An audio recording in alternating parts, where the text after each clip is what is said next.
প্রথমবার মমতা বন্দ্যোপাধ্যায়কে বিরোধিতা করতে গিয়ে বাংলাকে অপমান করছে, বাংলাকে কালিমালিপ্ত করছে, এই সোশ্যাল মিডিয়ায় ভুল ভাল মিথ্যে কথা ছড়াচ্ছে, সেইগুলোকে কাউন্টার করা।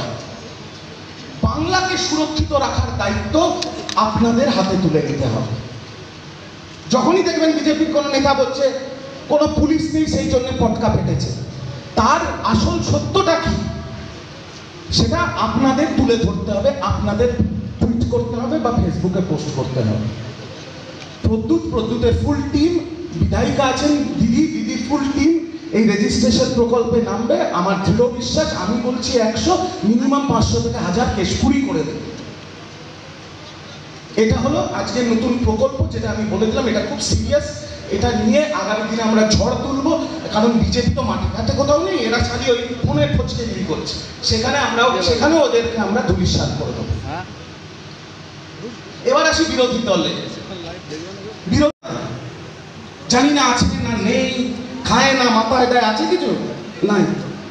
আমাদের কলকাতা শহরে কংগ্রেসের এমন অবস্থা, ওদের পার্টি অফিসে সাইনবোর্ড খুলে গেলেও কেউ স্ক্রু দিয়ে টাইট করার লোক নাই। আর কেন এই অবস্থা? কারণ যখন এই কেশপুরে সিপিএম এর হাড়মাদরা খুনের পর খুন করে যাচ্ছে, তখন ওই জ্যোতি বসু, অনিল বিশ্বাস, অনিল বসু, বুদ্ধ ভট্টাচার্য, সুভাষ চক্রবর্তীর সাথে কংগ্রেসের নেতারা দিল্লিতে চা খাচ্ছে। সেই জন্য 1997 সালে মমতা ব্যানার্জি কংগ্রেস ছেড়ে তৃণমূল কংগ্রেসের জন্ম দেয়। আর সেই আমরা সবাই কংগ্রেস ঘরের ছেলে এখন দিদির সাথে আছে। আর ওই বিচারিকা, ওই বেইমানির জন্য কংগ্রেস আজকে নিশ্চিহ্ন হয়ে গেছে বাংলার বুক থেকে। দ্বিতীয় দল হচ্ছে আপনাদের সবচেয়ে ঘৃণার পাত্র, বামফ্রন্টের লাল পার্টি। এই বামফ্রন্ট এই কেশপুরে যা করেছে, পুকুরে বিষ মিশিয়ে দেওয়া, ধানে আগুন লাগিয়ে দেওয়া, হাতকে ভোট দিয়েছে বলে কবজি কেটে নেওয়া, কত খুন করেছে আমার থেকে অনেক বেশি আপনারা জানেন। এই কেশপুর বাজারে অত্যাচার, একের পর এক পার্টি অফিস দখল, 100টা করে বাইক নিয়ে ঘোরা, এসব তো দেখেছেন আপনারা। আর তার বিরুদ্ধে আপনারা প্রতিবাদ করেছেন, প্রতিরোধ করেছেন, এবং কেশপুরের মানুষ মমতা ব্যানার্জির সাথে মিলেমিশে বামফ্রন্টকে শূন্যে পরিণত করে দিয়েছে। বামফ্রন্ট আজকে শূন্য, আগামী দিন মহাশূন্যে চলে যাবে। আর আমি আপনাদের এখানে তো রাস্তাঘাটে অত ওপেনলি বিরিয়ানি বিক্রি হয় না, আমাদের কলকাতায় ওপেন রাস্তায় হাঁড়ি নিয়ে বিরিয়ানি বিক্রি হয়। আমি আপনাদের দায়িত্ব নিয়ে বলছি, কলকাতা শহরে বিরিয়ানির হাঁড়ি ছাড়া এদের লাল পতাকা আর কোথাও দেখা যায় না। আর এই মঞ্চ থেকে আপনাদের দায়িত্ব নিয়ে বলে যাচ্ছি, কেশপুরের মাটিতে, বাংলার মাটিতে বা ভারতবর্ষের মাটিতে সেই বিলুপ্ত হয়ে যাওয়া ডাইনোসর ফিরে আসতে পারে, কিন্তু বামফ্রন্ট আর কোনোদিন ফিরে আসবে না, আসবে না, আসবে না। এটা আমি আপনাদের বলে গেলাম, চিন্তা করার কোনো জায়গা নেই। এটা ওদের শুধু দেখবেন অস্তিত্ব হচ্ছে কিছু ওই টিভির পর্দায় খাপ পঞ্চায়েত বসে, কিছু ভাড়া করা লোককে নিয়ে আসে তৃণমূল আর মমতা ব্যানার্জিকে কটাক্ষ করার জন্য, কুৎসা করার জন্য। সেখানে দেখবেন ওদের কিছু ফচকে নেতা গিয়ে ফটফট করবে, আর কেশপুরের মাটিতে মিছিল করার জন্য শিউলিকে বা প্রদ্যুৎকে ফোন করে বলবে একটু পুলিশকে বলে দাও না, একটু মিছিল করবো। এই হচ্ছে এদের অস্তিত্ব, তাই তো? কিন্তু ভুললে চলবে না, এরা সাপের বাচ্চা, কিন্তু এখনো গর্তে ঢুকে বসে আছে লাল পতাকা জড়িয়ে, সময় পেলেই বেরিয়ে আসছে। তাই বাড়িতে কিন্তু কার্বলিক অ্যাসিড রেখে দেবে। আর বাকি রইল কে? বিজেপি। এখানে প্রধান প্রতিদ্বন্দ্বী তো বিজেপি। এখানের কেশপুরের হিন্দু সম্প্রদায়ের মানুষকে মগজ ধোলাই করিয়ে, নোংরামি করিয়ে কিছু ভোট পেয়েছে, কিন্তু সেই মানুষগুলোর এখন চোখ খুলে গেছে। এরকম নীচ, নিকৃষ্ট, নোংরা রাজনৈতিক দল এই ভারতবর্ষে আর দুটো নেই। যখন বামফ্রন্ট সরকার ছিল কেশপুরে, বামফ্রন্ট বিরোধীদের খুন করত, অত্যাচার করত, জমি দখল করে নিত, পুকুরে বিষ মিশিয়ে দিত, সবকিছু করত। বামফ্রন্ট কিন্তু তখনও দাঙ্গা করায়নি কোনোদিন, হিন্দু মুসলিম করায়নি কোনোদিন। এরা এত ছোট লোক, এত জানোয়ার, এরা হিন্দু মুসলিম করছে বাংলায়। আমাদের বাংলা কি এই সংস্কৃতি?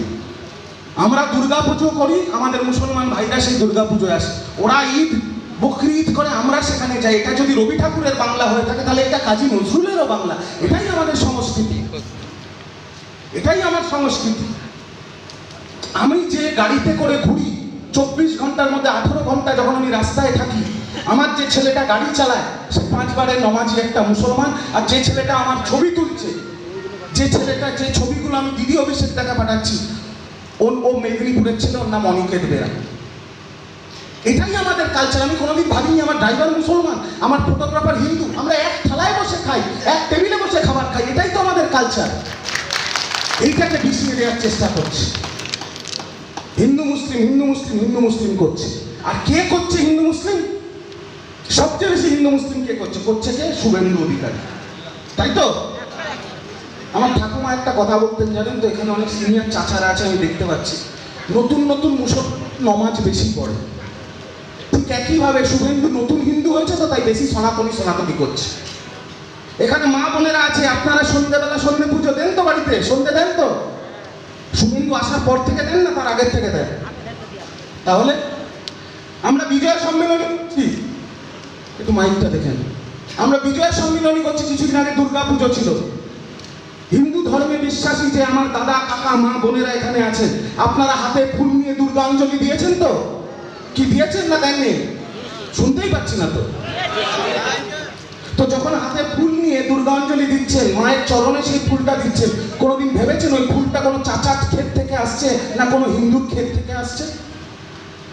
প্যান্ডেলের বাইরে যারা ঢাক বাজাচ্ছে কোনোদিন দেখেছেন তাদের ধর্ম কি? কারুর এখানে যদি অ্যাক্সিডেন্ট হয়ে যায়, আপনারা প্রদ্যুৎকে ফোন করবেন, প্রদ্যুৎ রক্তের কার্ড দেবে। যখন রক্ত নিতে যান, স্ট্রেচারে শুয়ে থাকেন, ভেবে দেখেছেন এটা হিন্দুর রক্ত না মুসলমানের রক্ত? এইসব কোনোদিন আমাদের মাথায় আসেনি। এইসবের বিষ ঢোকানো হচ্ছে, কেশপুরে বিষ ঢোকানো হচ্ছে। এই বিষ ঢুকিয়ে স্যাবোটাজ করে মার্জিন কমিয়েছিল শিলিগুড়ি, যে কথাটা দিদি বললেন 1,10,000 থেকে কমেছে, কিন্তু তাদের চোখ খুলে গেছে এখন। যারা বিজেপিকে ভোট দিয়েছিল, বিজেপির বিধায়ক হয়েছিল, বিজেপির সাংসদ হয়েছে, সেই বিজেপির কর্মী, সেই বিজেপির ভোটাররা এখন নিজেদের নেতাদের জুতো দিয়ে মারছে। দেখেছেন তো উত্তরবঙ্গে জুতো পেটা খাচ্ছে বিজেপি। কারা মারছে? এরা বলছে তৃণমূল মারছে। আরে ভাই, তৃণমূল মারবে কেন? তৃণমূল কংগ্রেস হিংসায় বিশ্বাস করে না। আমার নেত্রী বলেছে বদলা নয় বদল চাই, বলেছে তো। তো আমরা মারবো কেন? আমাদের তো মারার দরকার নেই। আমরা 365 দিন 24 ঘন্টা মাথা নিচু করে মানুষের কাজ করব। মানুষ 5 বছরে একবার দুহাত তুলে মমতা ব্যানার্জিকে আশীর্বাদ করবে, সিম্পল হিসেবে।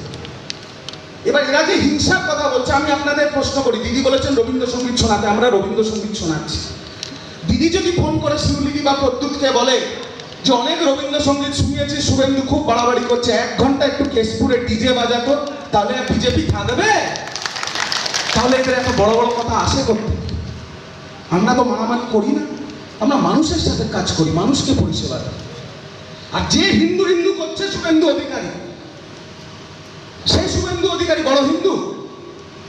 আমি আপনাকে বলছি, এই তৃণমূল কংগ্রেসে আমি একমাত্র একটা ব্যক্তি যাকে 10 পাতার আইনি নোটিশ পাঠিয়েছিল শুভেন্দু অধিকারী। কেন? কারণ ওর নন্দীগ্রাম যে বিধানসভায় ওর লোডশেডিং করে চিটিংবাজি করে জিতেছে ভোটে, সেই নন্দীগ্রামে পঞ্চায়েতে যখন আমাকে অভিষেকটা পাঠিয়েছিলেন, আমি ওই নন্দীগ্রামে দাঁড়িয়ে বলেছিলাম আপনাদের হিন্দু সম্প্রদায়ের মানুষকে ও বোকা বানাচ্ছে, থাপ্পাবাজ ফেরেববাজ শুভেন্দু। এ তো বকরি ঈদের সময় মালদার মুর্শিদাবাদে গরুর গাড়ি পাঠাতো, ঈদের সময় নন্দীগ্রামের শাহাবুদ্দিনের বাড়িতে বসে শুভেন্দু অধিকারী 3 বাটি করে গরুর মাংস খেত, বাকি পার্সেল করে বাড়িতে নিয়ে যেত। এখন বড় সনাতনী হয়েছে। আমাকে আইনি নোটিশ পাঠিয়েছিল, কিন্তু হাইকোর্টে কেস করলো না কেন? দাদা আমায় জিজ্ঞেস করেছিল, অভিষেকদা নোটিশটা কি হলো, কেস করেছে? আমার না দাদা কেস করেন। বলো তাহলে নোটিশটা কি করলি? আমি নোটিশটা বাড়ির পাশের পুকুরে নৌকো বানিয়ে ছেড়ে দিয়েছি। বড় নেতা শুভেন্দু অধিকারী। আমি এত ক্যামেরার সামনে আপনাদের সবার সামনে দায়িত্ব নিয়ে বলছি, রেজিস্টার্ড চোর, প্রতিষ্ঠিত তোলাবাজ শুভেন্দু অধিকারী। যেমন ইসলাম ধর্মে বিশ্বাসী মানুষ তাদের সন্তানের নাম মির্জাফর রাখে না, সেরকম আজকের দিনে বাংলায় হিন্দু ধর্মে বিশ্বাসী মানুষ তার সন্তানের নাম আর শুভেন্দু রাখে না। বাংলাকে কলঙ্কিত করে দিয়েছে। আমাদের মমতা ব্যানার্জির থেকে ভিক্ষা নিয়ে 8টা জেলার অবজারভার, নিজে সাংসদ, পরে মন্ত্রী, বাবা সাংসদ, ভাই সাংসদ, আরেক ভাই কোঅপারেটিভের চেয়ারম্যান, আরেক ভাইয়ের বউ কোঅপারেটিভের চেয়ারম্যান, পারলে বাড়ির ল্যাবরেটর কুত্তাকেও কাউন্সিলর করে দেয়। এখন মমতা ব্যানার্জিকে নাম ধরে মমতা বলে ডাকছে, এত আস্পর্ধা। এটা আপনারা ক্ষমা করবেন? ক্ষমা করবেন? এটা কি কেশপুর? এর যোগ্য জবাব দেবেন তো শুভেন্দুকে?